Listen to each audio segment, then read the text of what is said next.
Hola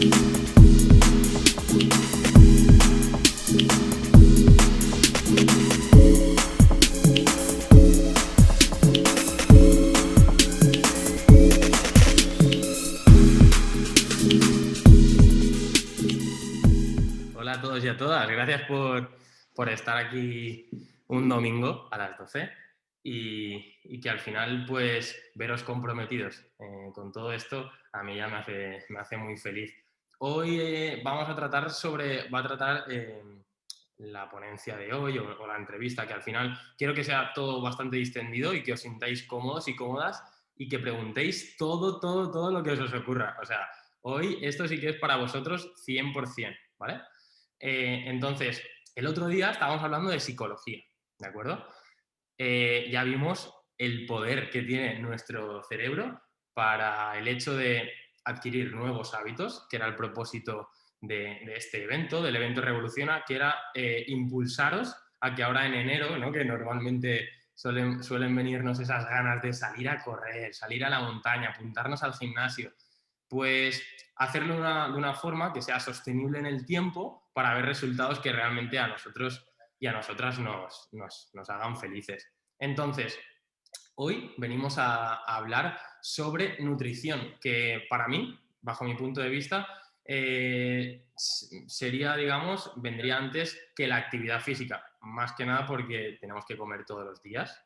Es un hábito que es forzado, por así decirlo, ya que si no, pues ya sabéis.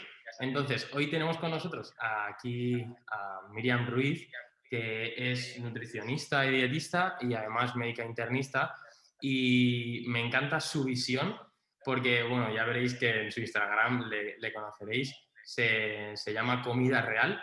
Entonces, ya simplemente que quiera lanzar este mensaje fue lo que a mí me impulsó en contactar con ella. Además es una tía súper maja y que quiera compartir pues su punto de vista. Entonces, bueno, hola Miriam, antes que nada. Buenas. Hola, ¿qué tal? ¿Cómo estás? ¿Cómo estáis todos? Nada, yo quería empezar esto, a ver qué te parece, yo lo lanzo, ¿vale? Y luego tú me dices.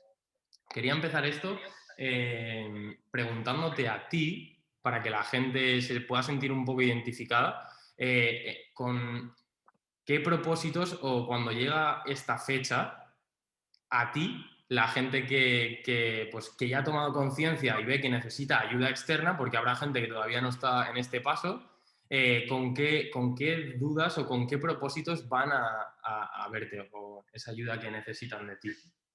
A ver si te parece. Bueno, sí, te comento un poco, porque yo lo que suelo observar es que la gente empieza con propósitos muy amplios, ¿no? En enero. Bueno, supongo que también es a lo que nos han enseñado, ¿no? A ponernos grandes objetivos, grandes metas, y suelen ser propósitos pues del tipo voy a empezar a comer mejor o voy a empezar a ser una persona más activa, voy a empezar a hacer cualquier deporte. Y bueno, eso suele ser los principales propósitos con los que la gente no empieza cada enero. Qué guay. Sí, la verdad es que al final todo esto está muy bien, pero nos lleva a que se quede todo en el tintero, por así decirlo, ¿no? En plan, si tenemos un objetivo súper grande ahí, al final nos puede dar hasta pereza el hecho de decir, ostras, y ahora tengo que dejar de comer lo que comía, empezar a comer todo esto, ¿no? Esta adquisición de nuevos hábitos. Entonces, me encanta la visión que tienes sobre el tema de dietas y quería que compartieses esta opinión sobre el hecho de desdietizar a la gente, ¿no? Quitarles esa creencia que tienen implantada que cuando son buenos hábitos tengo que llevar una dieta y o sea, por regla general seguir una dieta es un coñazo, tengo que privarme de un montón de cosas, entonces por fin, si pues... Claro.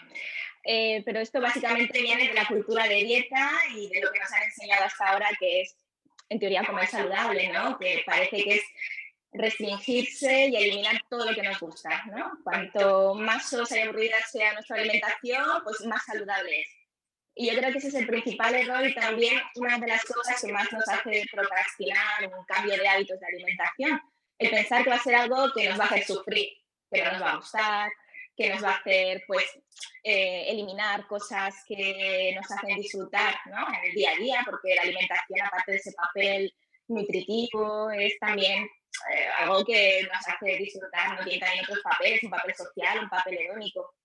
También muchas veces cuando empezamos a cambiar el estilo de alimentación en forma de dieta, pues nos sentimos más limitados a la hora de pues, tener relaciones sociales, ¿no? Salir a cenar con los amigos, ir a comer a casa de algún familiar, porque parece como que vamos a tener que estar dando explicaciones, ¿no? Sobre lo que estamos comiendo, sobre por qué hemos dejado de comer cosas que antes comíamos o por qué no podemos comer esto, ¿no? Que te ponía tu abuela todos los días ante el amor del mundo.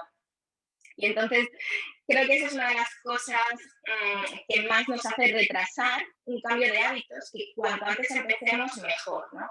Es decir, al final lo que hay que cambiar es el enfoque, la forma en la que vemos la alimentación saludable, ¿no? Y de hecho, una de las cosas que hago en el perfil de Instagram es desmitificar el tema de que la alimentación saludable pues, sea aburrido o sea exclusivamente hacer una dieta a base de pechuga y lechuga. Básicamente. Pues, y normalmente cuando una persona, sea mujer, hombre, va a visitarte y imaginemos que está en este punto, ¿no? De decir, mira, me he dado cuenta que tengo que cambiar hábitos, ¿por dónde empiezo? ¿Por dónde puede empezar esa persona? Bueno, primero lo que tiene que empezar es a pensar que es de todas las cosas de su alimentación, cuál es la que más merece la pena cambiar. Porque muchas veces, pues a lo mejor son muchas las cosas, ¿no? Es decir, llevamos años haciendo un estilo de alimentación pues, que es el que la sociedad nos ha inculcado y si queremos pasar a un patrón global de alimentación saludable, son muchas pequeñas cosas las que tenemos que ir cambiando, ¿no? Y muchas veces el enfrentarnos a todos esos cambios de golpe, pues puede ser agobiante, ¿no? De hecho, es precisamente el enfrentar muchos cambios de golpe lo que puede hacer que nos bloqueemos y que abandonemos más pronto de lo que deberíamos. Un momento, Carlos, voy a hacer una cosa con el sonido porque estoy escuchando otra vez tanto mi voz. Estás ahí. Me estoy agobiando. Tranquila. A ver. Ahí. Ahora mejor. ¿Me seguís oyendo bien? ¿Por todos lados? Yo genial. Vale, perfecto. Es que tenía el sonido demasiado alto y me rebotaba. Venga, ahora sí. Y también si miro para arriba y para abajo porque con el ordenador y el móvil no es que esté mirando el suelo a ver si me ha quedado brillante, ¿no? Estoy a los dos lados. Bueno, vale, te comento entonces. El tema de los cambios, ¿vale? Pues el problema es ese, ¿no? Que muchos cambios de golpe agobian. Y también es verdad que nosotros somos personas que igual no nos lo plantean nunca, pero somos muy resistentes a los cambios, porque en realidad la inercia tira mucho, pero es un simple mecanismo de supervivencia. Es decir, nosotros lo que hemos estado haciendo siempre es lo que para nosotros es lo conocido. Y en el terreno de lo conocido es donde nos sentimos cómodos y seguros, ¿vale? Entonces, cada vez que intentamos cambiar una cosa, por pequeñísima que sea, vamos, cualquiera que haya intentado cambiar un pequeño hábito, fijaros, simplemente, para que os coloquéis en contexto, imagináis que vais siempre andando al trabajo por la misma calle y un día decís, oye, pues voy a ir por esta otra calle que es paralela, tanto exactamente lo mismo, pero voy a intentar cambiar mi ruta. Ya veréis en una semana de veces que por inercia seguís yendo por el mismo camino. Es decir, aunque tengáis la posibilidad de ir por otra calle, que tardes exactamente lo mismo, como llevas años yendo por la misma calle, tu cerebro, en manera automática, te va a seguir llevando por esa calle, ¿vale? Y no es que lo haga a propósito, no es que tú no tengas fuerza de voluntad y digas, hoy, madre mía, soy un desastre, es que yo quería cambiar de calle y voy siempre por la misma. No, o sea, ahí realmente, como ves, no es una cosa natural influye la fuerza de voluntad en absoluto, sino que lo que influye es esa inercia y esa resistencia al cambio, ¿vale? Hacer las cosas como las hemos hecho siempre nos ahorra energía en el cerebro. Y al final nuestro cerebro es un cerebro ahorrador de energía. Por eso los cambios cuestan tanto. Y por eso siempre insisto en que los cambios tienen que ser a poquitos, es decir, pequeños, lentos, progresivos, para que nos cueste lo mínimo posible y para que venzamos más fácilmente esa gran resistencia al cambio que todos tenemos. Luego es verdad que depende muchísimo de la personalidad de cada uno, ¿vale? Hay personas que realmente pues viven, ¿no? A base de retos, o sea, le gusta mucho enfrentar la vida como un reto y cuanto más grande sea el reto y más grande sea el cambio, pues quizá con más ganas lo cogen, ¿no? Pero bueno, eso como digo, depende mucho de la personalidad, pero aún así no podemos olvidar, ¿no? Que al final nuestro cerebro funciona de esa manera, ¿no? Y que es algo fisiológico para ahorrar energía y es algo también evolutivo porque lo hemos heredado como una característica que en un momento dado nos ofreció una ventaja de supervivencia, ¿no? El hacer las cosas igual nos ofrecía un entorno conocido que al final era un entorno seguro y eso lo hemos heredado a día de hoy. ¿Por qué insisto en todo esto?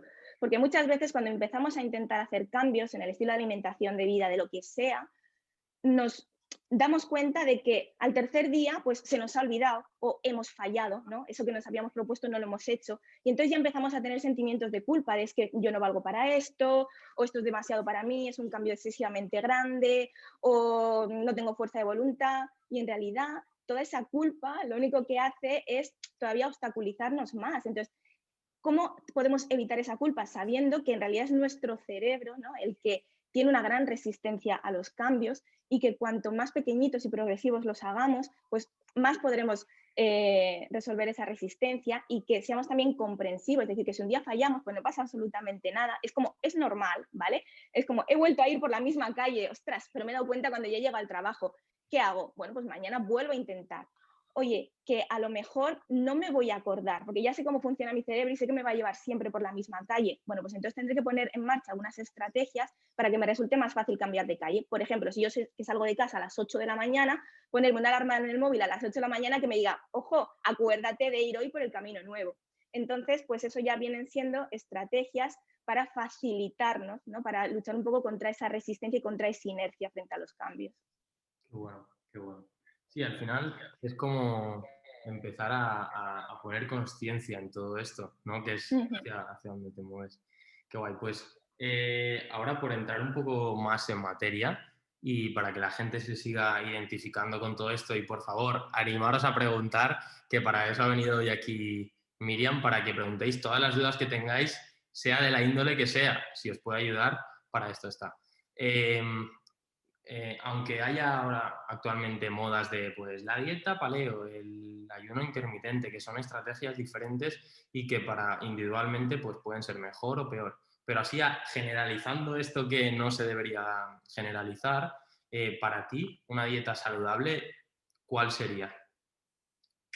Un patrón de alimentación saludable, me gusta más hablar como patrón de alimentación, pues, por, ya sé, a ver, al final dieta viene a ser lo mismo, ¿vale? Sí. Simplemente que la gente asocia la palabra dieta, pues, a un patrón más rígido, ¿no? Pero un patrón de alimentación saludable, pues, básicamente es el que se basa en alimentos como los que hemos comido durante, digamos, miles de años. Básicamente, alimentos que tienen el menor grado de procesamiento posible, pues alimentos frescos como verduras, frutas, hortalizas de todo tipo, tubérculos, granos enteros, frutos secos, fruta, proteínas de calidad, pues carne, pescados, mariscos, huevos, y luego, pues, no sé, básicamente un patrón de alimentación que sea eso, ¿no?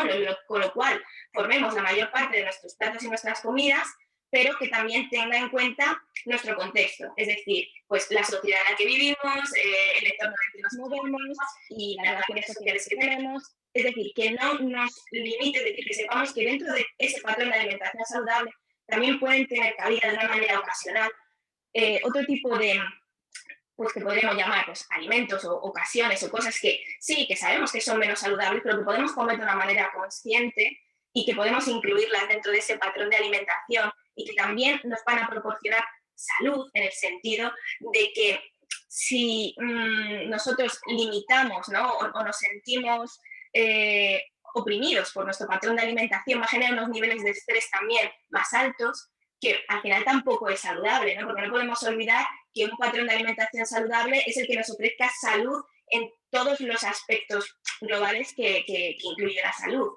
Y la salud no solamente es la salud física, la salud y el bienestar mental, ¿no? Es un todo.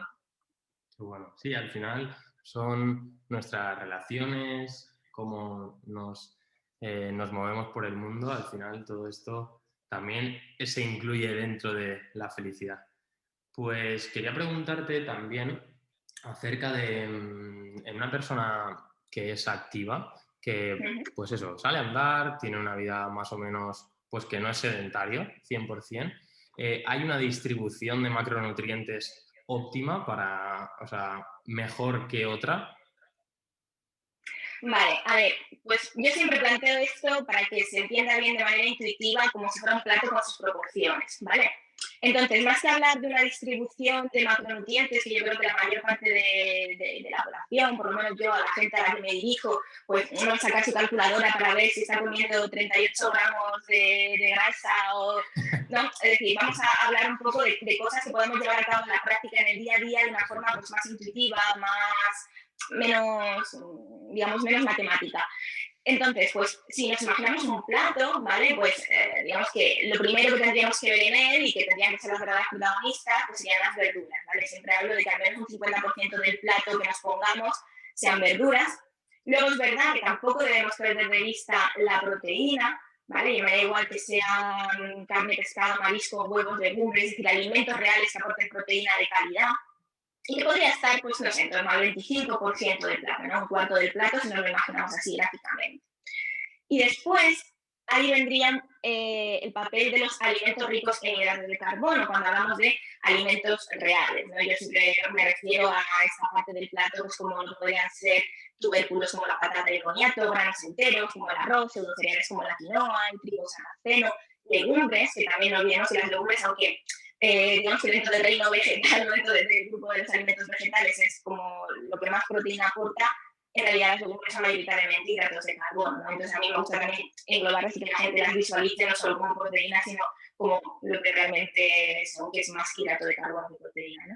Y entonces ese aporte de hidratos de carbono en el plato es el que yo siempre suelo, digamos, girar en función de lo sedentario o lo activa que sea una persona.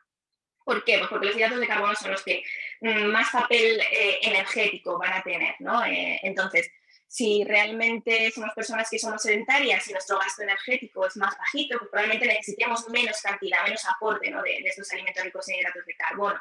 Ojo, esto no significa que tengamos que eliminarlos por completo, incluso aunque seamos personas completamente sedentarias, porque no olvidemos que estamos hablando de alimentos y los alimentos todos tienen un papel y una función. Es decir, una patata no es exclusivamente calorías, ¿no? Y cuantas más calorías gasto, más patata tengo que comer porque la patata es calorías. No, la patata es un tubérculo y es un alimento que tiene pues, otras propiedades, tiene otros beneficios, aporta almidón resistente, es decir, todos los alimentos reales nos aportan cosas, no son calorías vacías, ¿vale? Entonces, eliminarlos completamente de nuestra alimentación, desde mi punto de vista, salvo circunstancias especiales, ¿vale? Patologías o cosas específicas, pues yo creo que no lo deberíamos hacer. Además, plantearnos un patrón de alimentación en el cual eliminemos, prohibamos o restringamos activamente algún tipo o grupo de alimento, lo que va a hacer va a ser que en algún momento generemos quizá más ansiedad por ese tipo de alimentos, ¿no? Esto también depende mucho de cada persona, pero sí que es verdad que por lo general tendemos a ansiar lo que nos prohibimos, lo que pensamos que tenemos prohibido, ¿no?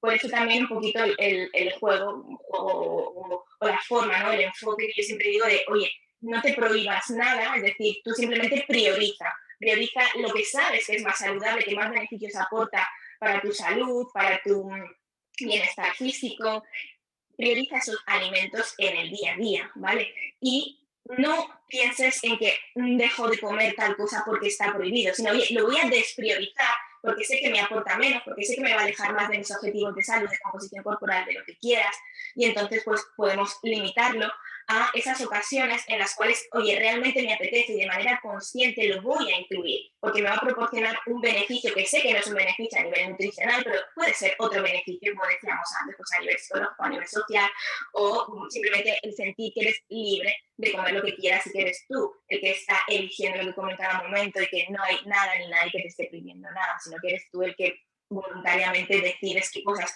son prioritarias en tu vida. Y básicamente sería eso. Qué bueno. Pues mira, la gente ya se está animando a preguntar y al hilo de esto, Fernando nos pregunta qué número de comidas son recomendables para seguir un buen patrón de alimentación. Bueno, yo siempre digo que el número de comidas ideal es el mínimo número de comidas con el que te sientas bien. Es decir, es verdad que llevar un patrón de alimentación como el que a lo mejor nos han inculcado, ¿no? En el cual estamos comiendo constantemente, eso no es saludable, ¿vale? Pero no es saludable empezando porque a nivel digestivo no es saludable, ¿vale? Simplemente nuestro aparato digestivo no está preparado para estar digiriendo constantemente. Necesitamos periodos de digestión y unos periodos interdigestivos en los cuales descansa, hace sus procesos de limpieza, ¿vale? Como movimientos peristálticos de arrastre. Entonces, simplemente pensando nivel fisiológico digestivo, no es saludable estar comiendo constantemente, ¿vale? Tampoco es saludable el obligarse a no comer durante largos periodos de tiempo cuando pues a lo mejor esto te está generando pues una ansiedad o un hambre excesiva o que llegue, estés completamente obsesionado mirando el reloj, pues si puedes comer o no puedes comer. Es decir, existe como puntos intermedios, ¿no? Entre estar comiendo a todas horas o estar digamos, encarcelado por el reloj, ¿no? Para ver cuándo puedes comer. Una de las dos formas al final te deja esa libertad de poder escuchar a tu cuerpo cuando realmente lo necesita. Entonces, pues, bueno, sí, pues por ejemplo, pues poner un número y concretar algo, pues podría ser, no sé, entre 3 comidas al día, 2 comidas si una persona pues tiene ya un buen entrenamiento en, por ejemplo, hacer algún protocolo de ayuno intermitente y se encuentra cómodo y eso ve que le beneficia, pues hasta 5 comidas al día, que puede ser también un número bastante aceptable pues, para una persona que, por ejemplo, haga un desayuno, comida, cena y entre medias quiera hacer algún tipo de snack saludable, ¿vale? Que le permita llegar cómodamente. Por ejemplo, si has comido a la 1 y vas a cenar a las 9 y vas a entrenar a mitad de la tarde, pues a lo mejor necesitas ahí tomar un preentreno, tomar algo entre medias, ¿no? Entre una comida y otra. Es decir, tampoco quiero presentar como unas bases rígidas sobre el número de comidas que hay que hacer al día. Yo creo que lo mejor es que cada uno empiece un poco a conocerse. También es verdad que cuanto más densas nutricionalmente sean las comidas principales del día, tu propio cuerpo va a hacer que no necesites, ¿no? Estar comiendo constantemente o picoteando snacks. Está claro que si desayunamos por la mañana un vaso de leche con galletas, pues es probable que a la hora estemos necesitando tomar una cosa, y si eso que tomamos a la hora pues es una barrita de chocolate, pues a la hora volvamos a necesitar otra cosa. Sin embargo, si haces un desayuno, pues, ¿qué te digo yo? Pues unos huevos revueltos, como cualquier cosa, pues es que es tu propio cuerpo el que se autorregula, es decir, no hay que forzar nada ni hay que inventarse nada. Entonces, yo creo que más que fijarnos un número de comidas diarias, creo que lo que hay que hacer es aumentar la densidad nutricional, es decir, fijarnos en la calidad, el tipo de alimentos que ponemos en nuestras comidas principales y después empezar también un poco a escuchar cuando nuestro cuerpo pues necesita comer y para qué, ¿no? Pues fíjate, ya que hemos introducido el tema de, bueno, el protocolo del ayuno intermitente. He abierto la caja de Pandora. Bueno, que he visto que en La Sexta ha salido, no lo he visto yo personalmente, pero me ha llegado ahí a los oídos que se ha hablado de esto, de este protocolo, y pues hay gente que lo ha intentado tirar por el suelo, otra gente que es la panacea.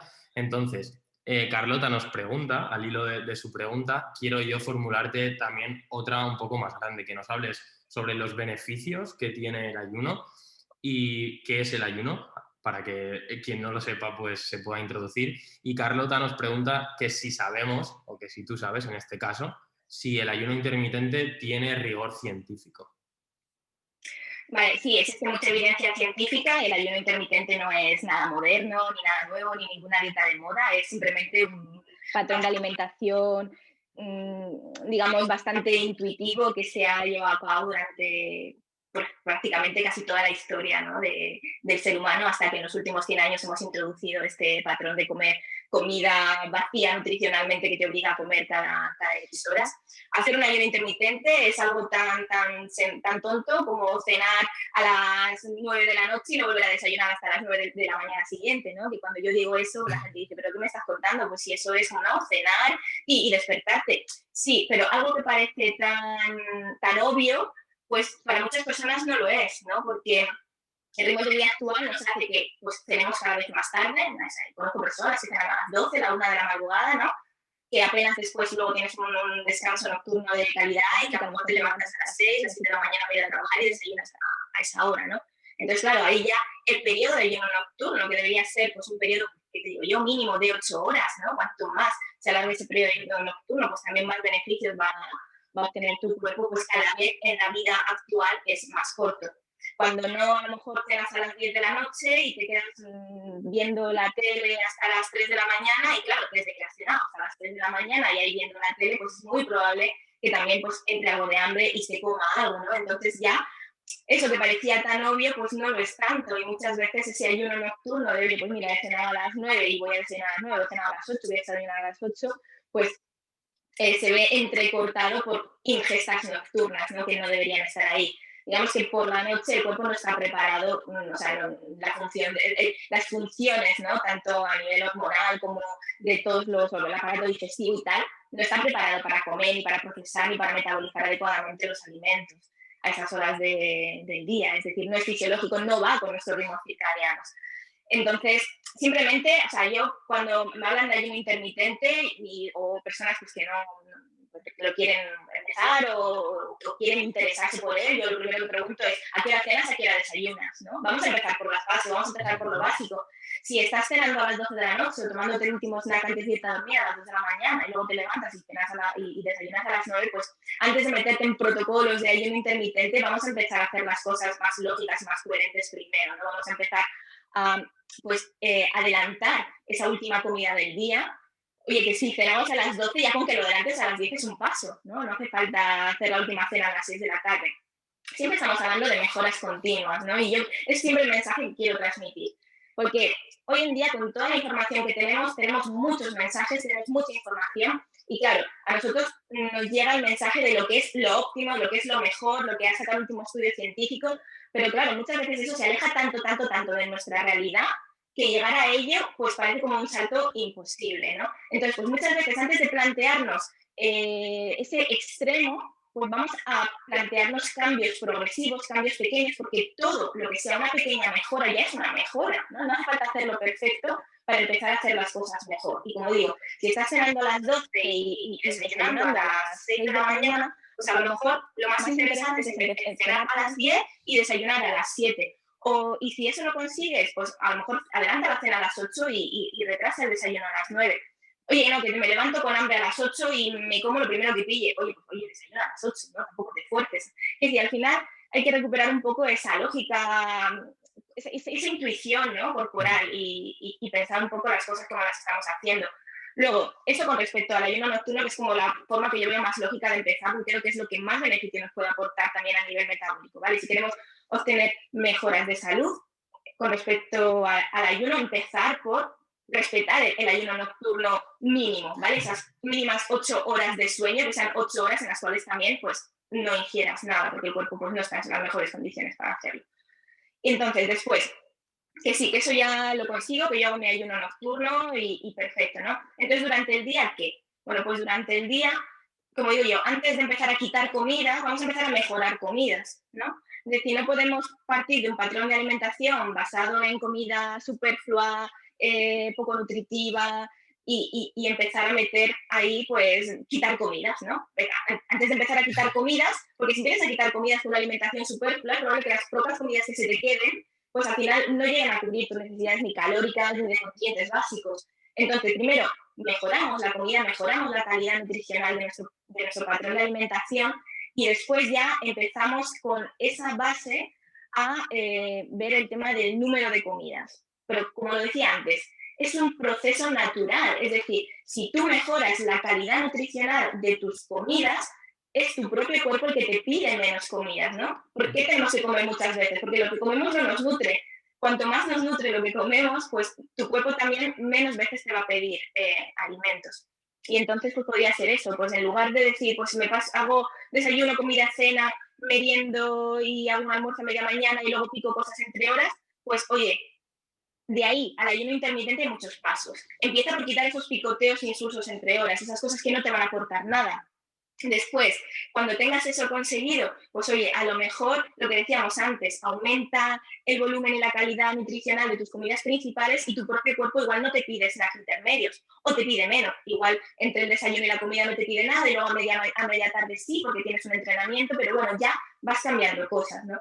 Y digamos que al final, pues protocolos de ayuno intermitente, para mi punto de vista, es cuando tienes todas esas bases bien establecidas, tienes un buen patrón de alimentación, haces las cosas ya bien, pues puedes seguir escalando y decir, oye, ¿hay algo que me pueda aportar un beneficio extra añadido sobre lo que ya estoy haciendo? Entonces, pues investigar otra serie de cosas. Yo lo empecé a introducir pues hará como un año Ujú. y la verdad que a mí personalmente lo que me ha aportado, al final se habla esto como si fuese una moda y al final sí, es una moda de millones de años porque estamos haciendo ayuno desde que somos humanos, porque es Ujú. como nos ha dicho Miriam, o sea, como nos estás comentando, que al final todo el mundo hace ayuno. Ayunar es dormir y no comer, por así decirlo. Entonces, a mí lo que me ha aportado es sobre todo libertad.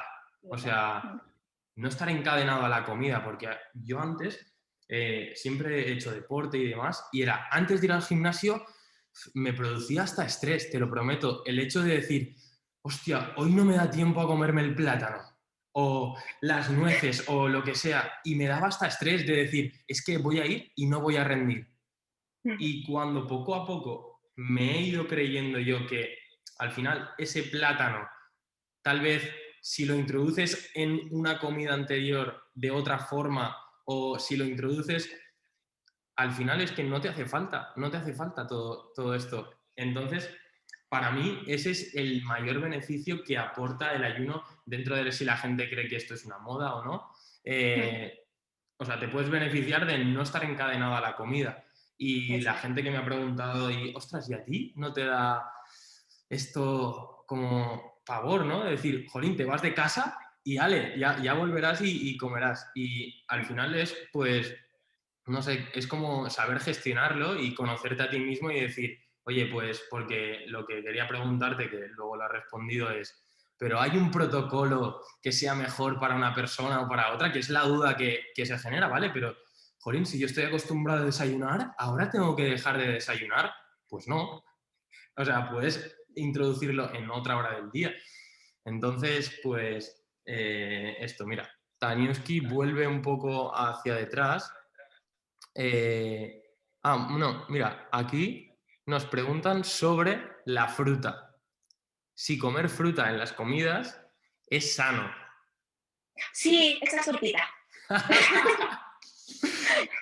Por supuesto, ningún problema en las comidas, antes, después, si lo necesitas, como decíamos, a lo mejor o hasta media mañana o en la merienda, nada, sin problema la fruta cuando quieras, cuando mejor te venga y cuando mejor te siente. Sí, sí, al final, o sea, las recomendaciones que nos han ido inculcando desde organizaciones externas, desde la televisión, es como come fruta, pero yo te pregunto, ¿podemos comer toda la fruta que nos apetezca o hay un número de frutas, de porciones que la gente pueda pues saber si es mejor más cantidad o menos? A ver, y aquí también recurre un poquito a la lógica, ¿no? Es decir, al final la fruta es un alimento interesante, pero no deja de ser un complemento de la alimentación. Es decir, siempre y cuando la fruta no te esté desplazando otros alimentos importantes de tu día, pues, oye, come la fruta que te interese. Es decir, si tú dices, no, yo quiero comer fruta porque me gusta mucho la fruta, quiero comer solo fruta y voy a hacer una dieta solo a base de fruta, o voy a cenar solo fruta, pues mira, no, porque estás desplazando otros alimentos que son también interesantes, importantes, como decíamos antes, pues verduras, proteínas, tubérculos, lo que sea, ¿no? Entonces, la fruta, en cuanto a piezas de fruta entera, ¿vale? Porque tampoco estamos hablando, no es lo mismo comerse la fruta entera a bocados que comerse un batido con 5 piezas de fruta. Es mucho más fácil comerse un batido con 5 piezas de fruta y entonces ahí ya perdemos un poco esa, digamos, intuición, ¿no? Corporal de cuánto es suficiente. Pero vamos, hablando de piezas de fruta entera, de esta que tienes que pelar, masticar, tragar y tal, yo diría que siempre y cuando no desplace otras comidas principales, pues la cantidad que quieras al día, ¿vale? Que puede ser, pues no sé, una persona a lo mejor con 2 piezas de fruta, si se toma una en el desayuno y otra de postre a mediodía, tiene suficiente, y otra persona que dice, no, es que a mí mira, la fruta me aporta mucho, me da saciedad, y me gusta tomar una fruta en el desayuno, me gusta tomar otra fruta de postre a mediodía, otra de postre en la cena y una de la merienda. Pues vale, estupendo, o sea, sin ningún tipo de problema. Otra cosa es la persona que diga, no, es que la fruta es tan sana que yo quiero comer 10 piezas de fruta al día y aunque yo, si me las pongo aquí, mira, tengo que comer avocados, no puedo, es decir, tu cuerpo ya te está diciendo, oye, avocados no puedes, pues a lo mejor planteate que a lo mejor tampoco es interesante, ¿no? Pero es que si las hago batido, me las puedo tomar, ¿no? Ya, pero es que entonces a lo mejor ya estamos perdiendo un poco, digamos, lo que te está aportando la masticación, ¿no? Que es generar esas señales de saciedad intuitivas para saber cuándo es suficiente. Tú empiezas a comer naranjas, empieza 1, 2. A ver cuántas eres capaz de comer de la sentada de postre, ¿vale? Por ejemplo, cuando ya estás saciado y tal, pues yo personalmente más de una naranja de postre soy incapaz de comerme, ¿no? Sin embargo, oye, me pones un zumo de 5 naranjas y en 30 segundos me lo he bebido. Entonces, ahí es donde interviene un poco, ¿no? esa parte de todos los alimentos que tienen cierto grado de procesamiento, que son procesamiento casero, como puede ser batir una fruta o exprimir un zumo, siempre van a facilitar la ingesta. El problema es que cuando facilitamos la ingesta, que en algunas ocasiones puede ser interesante, pues una persona que tenga algún tipo de enfermedad que necesite, ¿no? Aumentar la ingesta y que le cueste mucho, pues oye, en esos casos sí, pero una persona normal, pues yo creo que tiene que guiarse un poco por esas sensaciones de saciedad que te producen cuando es una pieza de fruta entera, ¿no? Y dejarte más guiar por eso. Pues sí.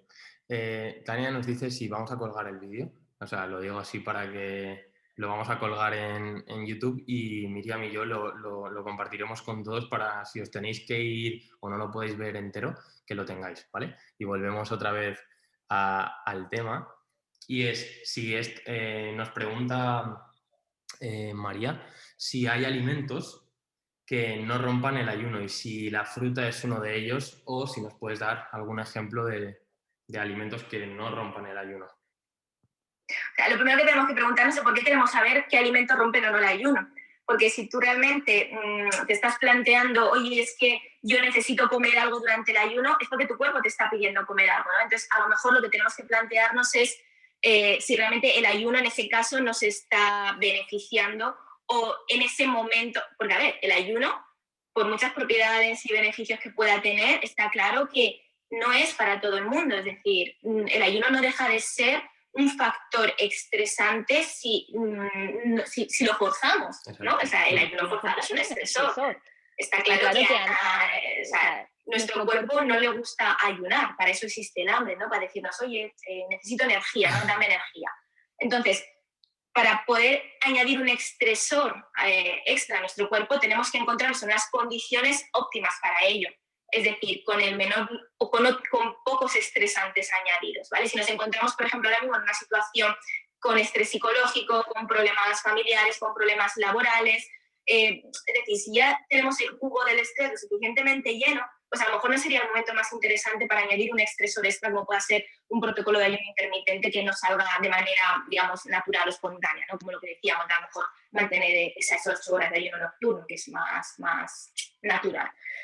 Entonces, ¿qué alimentos rompen el ayuno? Pues todo lo que comas, o sea, básicamente, no sé, lo que no rompe el ayuno pues son líquidos o líquidos que puedan ser acalóricos, ¿no? Pues como infusiones, café, agua.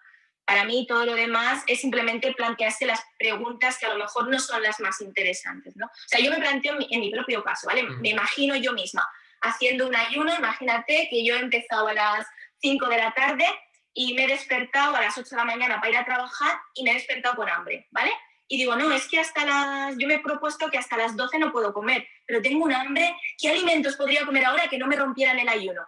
A ver, tienes hambre. Es decir, si ahora mismo tienes hambre con las 8 o 9 horas de ayuno que lleves, pues a lo mejor lo que necesita tu cuerpo en este momento es comer, ¿no? Es decir, aprender un poco también a generar esas sensaciones intuitivas. Pero claro, volvemos al paso anterior. Para poder generar esas sensaciones intuitivas, lo que necesitamos es partir de un patrón de alimentación que sea nutricionalmente denso. Es decir, tenemos que asegurarnos que ya veníamos de comer, o sea, de que nuestro cuerpo no estuviera en una situación de bajo nivel energético, ¿no? Porque muchas veces venimos de hacer a lo mejor dietas muy estrictas o tener un patrón restrictivo de restricción calórica crónico con un objetivo de pérdida de peso, por ejemplo, ¿no? Entonces nuestro cuerpo ya va un poquito al límite. Y entonces lo que añadimos sobre ese patrón restrictivo de base para intentar forzar todavía más, ¿no? Un déficit calórico es un ayuno intermitente, porque claro, como ya no sabemos de dónde más recortar, que hablaremos un poco más de eso si quieres.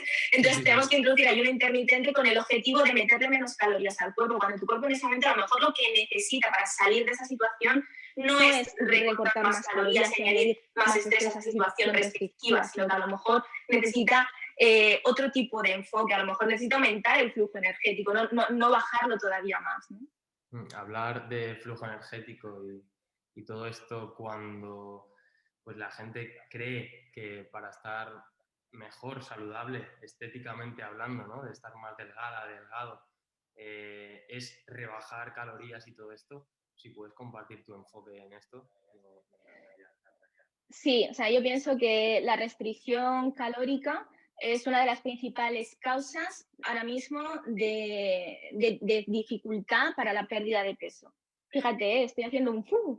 A muchas personas a lo mejor le va a estallar la cabeza con esto. Y, a ver, hay un problema actualmente y es exactamente lo que tú has comentado, ¿no? Que pensamos que la única forma de perder grasa, de perder peso, de mejorar la composición corporal, es restringir las calorías, ¿no? Bajar calorías, comer menos, pero es que nuestro cuerpo, como hemos dicho antes, es un cuerpo que para lo que mejor está diseñado es para sobrevivir, ¿vale? Y nuestro cuerpo siempre va a ir un paso por delante de nosotros.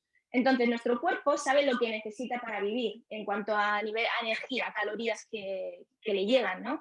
Entonces, si nosotros le recortamos calorías, nuestro cuerpo no se va a quedar así tan ancho. Es decir, al principio sí, porque va a tardar un poquito en responder. Por eso la primera vez que hacemos una dieta hipocalórica empezamos a perder peso, a perder grasa más rápido. Pero ¿qué pasa? Enseguida se produce un estancamiento y ese estancamiento es la consecuencia de que nuestro cuerpo se hace más eficiente. Es decir, si tú a tu cuerpo le das 500 calorías menos de lo que necesita, al poco tiempo lo que va a hacer es aprender a hacer lo mismo que hacía antes, pero con 500 calorías menos. Se va a adaptar.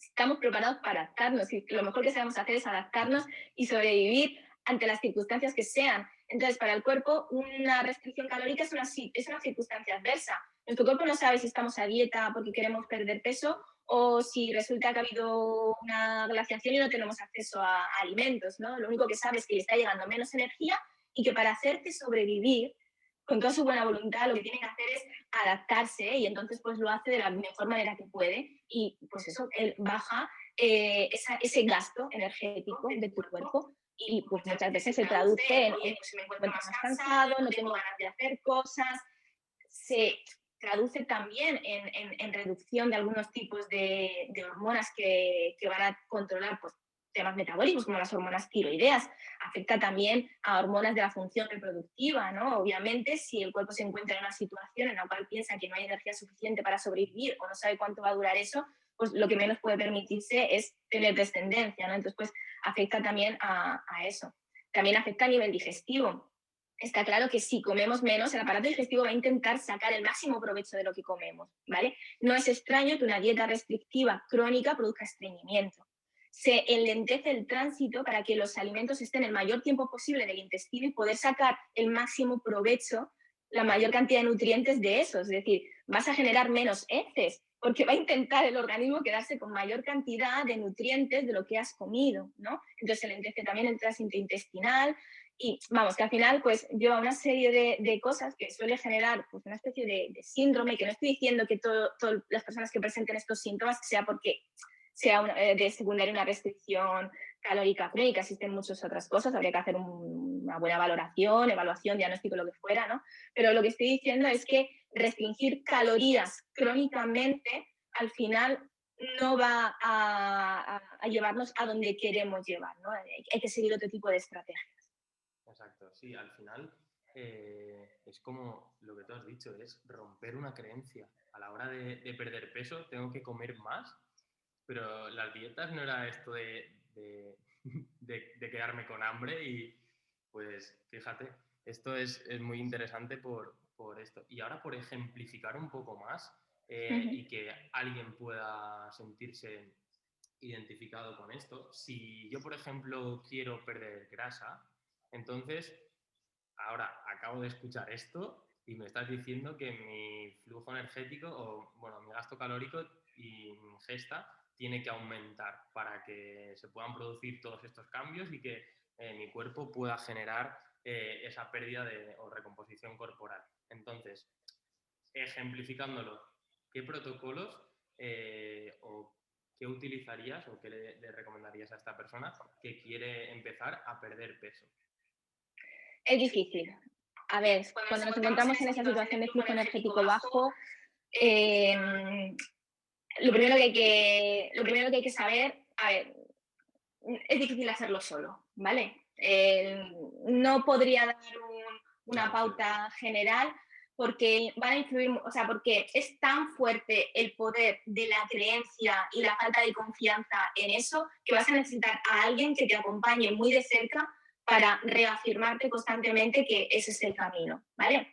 No es porque sea difícil de llevar a cabo, porque luego cuando lo ves en la práctica es lo más sencillo del mundo, que no es más que simplemente hacer pequeñas reestructuraciones en el patrón de alimentación, reintroducir alimentos que a lo mejor te hayas prohibido durante mucho tiempo porque, pues, por creencias y tal, porque pensabas que engordaban, que aportaban muchas calorías, sin embargo son alimentos que son nutricionalmente densos y tu cuerpo necesita, ¿no? Pero es verdad que si llevas mucho tiempo restringiéndolos tampoco vas a poder introducirlos de golpe en la cantidad que quieras, ¿vale? Porque como decíamos, tu cuerpo ahora ya se había adaptado a lo otro.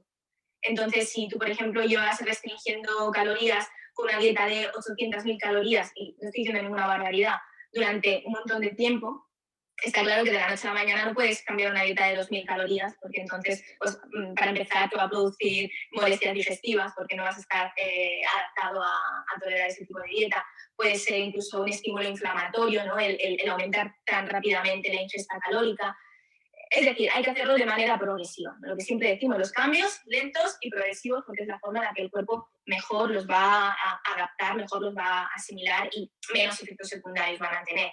Entonces, si, como digo, llevas años comiendo 800.000 calorías, pues no 800.000, no, 800.000 calorías, pues a lo mejor tienes que incrementar, ¿qué digo yo?, 100 calorías a la semana. Y eso, pues, pueden ser 5 gramos de anacardos, ¿no? Como decir, vamos, que es poquita cosa, es muy poquito, pero son cambios que hay que hacer de manera muy lenta. Y no es un proceso rápido, ¿sí? No es un proceso que se revierta. Cuanto más tiempo lleves en esa situación, más difícil te va a ser volver a aumentar ese flujo energético. Y también es verdad que no vale solamente con el aumento de la ingesta energética, sino que hay que hacer una cosa muy importante, que es acompañarlo de ejercicios y entrenamientos de fuerza, porque lo que se ha perdido durante ese tiempo con esas restricciones probablemente sea mucha masa muscular, ¿vale? La masa muscular es uno de los órganos que más cuesta volver. Como yo siempre digo, por favor, no hagáis dieta cuando vaya a suponer una pérdida de masa muscular, porque la masa muscular es muy fácil de perder y muy difícil de ganar, ¿no? O sea, al final el cuerpo utiliza esa masa muscular cuando existe mucho déficit calórico como fuente energética. Entonces se come tu músculo para obtener energía y también para no tener que mantener un tejido que es metabólicamente muy caro mantener, ¿no? para el cuerpo. Por lo tanto, se lo quita de medio enseguida. Y muchas veces, a lo mejor después de años de restricción calórica o de sub y bajas en el peso, nos encontramos en un peso similar a lo mejor hace 5 años, sin embargo, la composición corporal es completamente diferente. Igual, pesas los mismos 60 kilos, pero antes tenías mucho más, de esos 60 kilos, muchos más kilos eran masa muscular y ahora hay más porcentaje de grasa que de músculo, aunque peses lo mismo. Es decir, ese proceso de pérdida de masa muscular que se produce también con las dietas a lo largo de los años, luego es una de las cosas que hay que trabajar mucho cuando se pretende aumentar ese flujo energético. El cambio comienza probablemente con la alimentación, porque si tú estás en un estado de flujo energético bajo no vas a tener ni siquiera la energía para poder iniciarte en decir, es que mira, quiero empezar a moverme más o a hacer un entrenamiento de fuerza. Por lo tanto, para romper ese círculo, pues habría que empezar con la parte de la alimentación, pero luego, en cuanto eso ya ha arrancado y empieza uno a notar, porque eso se empieza a notar enseguida, ¿no? Que el nivel de energía aumenta, entonces cuando hay que meter ahí el entrenamiento de fuerza para fomentar ese desarrollo de la masa muscular, que al final va a ser la clave de todo. Sí, por eso realmente con este evento quería al final relacionarnos a todos, que estamos todos dentro del mismo propósito, que es ayudar a conseguir esa salud, tanto nutricionistas como psicólogos, como yo entrenador y los entrenadores. Al final es que andamos todos hacia un objetivo y no puede ir una cosa sin la otra porque entonces no tiene sentido. Pues para ir terminando, ¿vale? Quiero, pues mira, María ha compartido un ejemplo, que es su caso, y me ha gustado. Entonces, con esto del COVID, ¿no? Pues mucha gente lo que ha hecho es, jolín, pues ya no puedo hacer deporte, no, me he tenido que desapuntar del gimnasio que iba con mis amigas porque, claro, me da un poco de pavor ir con la mascarilla, todo esto. ¿Qué pasa? Que estoy comiendo lo mismo y estoy aumentando de peso. Desde tu punto de vista, para esta gente que se encuentre en esa situación, ¿qué recomendaciones les darías por ir cerrando? A ver, está claro que cuando reduces el nivel de actividad física, a ver, a mí me pasa que cuando me muevo menos, yo directamente noto menos apetito. Es decir, no sigo comiendo lo mismo, pero porque mi cuerpo no me lo pide, ¿no? Entonces, claro, volvemos un poco a lo que decíamos antes. Sí, obviamente, si reduces la actividad, pero sigues comiendo lo mismo, es mucho más fácil, o sea, vas a generar un superávit calórico, ¿no? Es normal, ¿vale?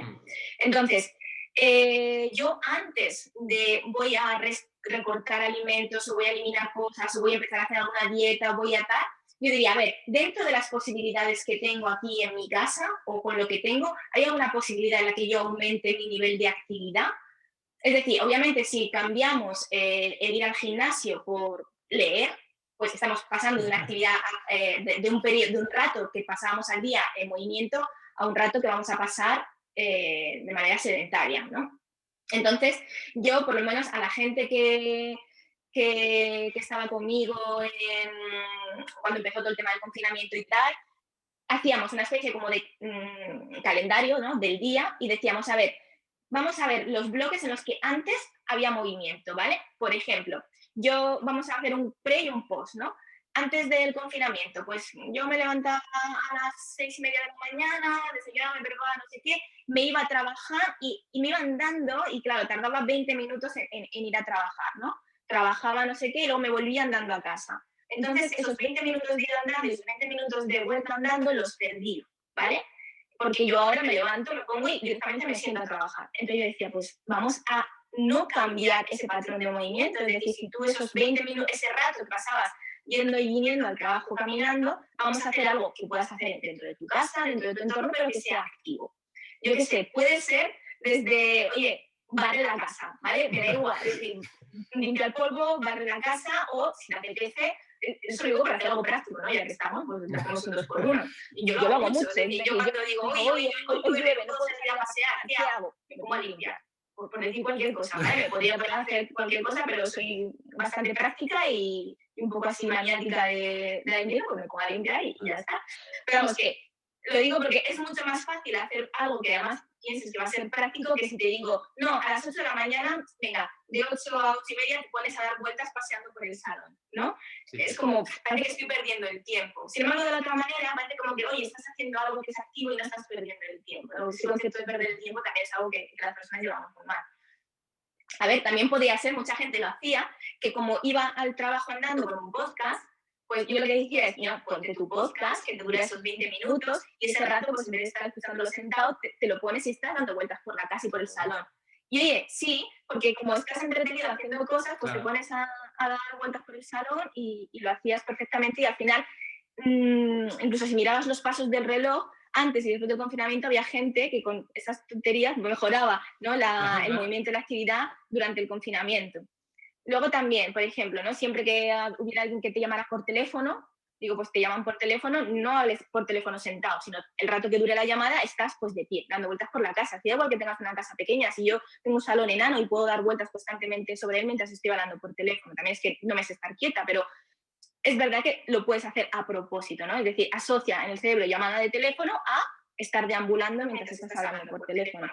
Yo, por ejemplo, ahora mismo estoy haciendo la video esta contigo y yo no estoy sentada, ¿vale? Yo estoy de pie. Siempre que hago videoconferencias y tal, estoy de pie. También es verdad que es porque me permite moverme más y eso, y entonces pues como que me libera un poco de presión, sí, estoy más relajada, pero también pues es una forma, oye, pues que no estoy aquí una hora contigo, pero estoy una hora que no estoy sentada, ¿vale? Estoy, pues, me muevo y como de pie, pues tampoco puedes estar mucho en la misma postura, pero lo quieras que al final cambias, si te levantas la pierna, al final te estás moviendo.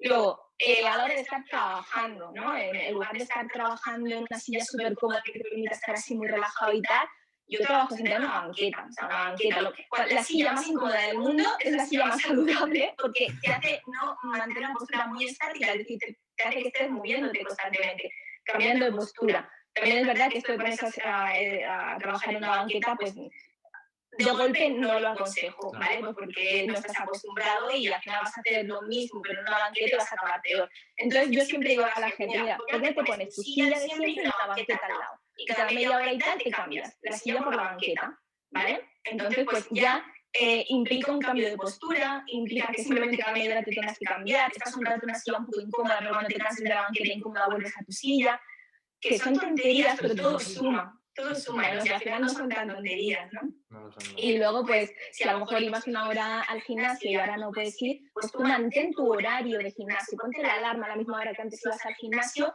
y yo que sé, pon un vídeo de YouTube, apúntate a lo mejor a alguna escuela online de entrenamiento o, oye, un montón de entrenadores que conozco yo que han mantenido su entrenamiento personal por videoconferencia, con sus grupitos y tal, y la gente se pone en la tele en el salón y está haciendo el entrenamiento a la misma hora que lo hacía antes. Es decir, mantengamos los mismos patrones de movimiento, aunque no sea el mismo tipo de movimiento. Da igual, es decir, simplemente intentemos no cambiar lo que antes era activo por ahora una actividad sedentaria. Exacto.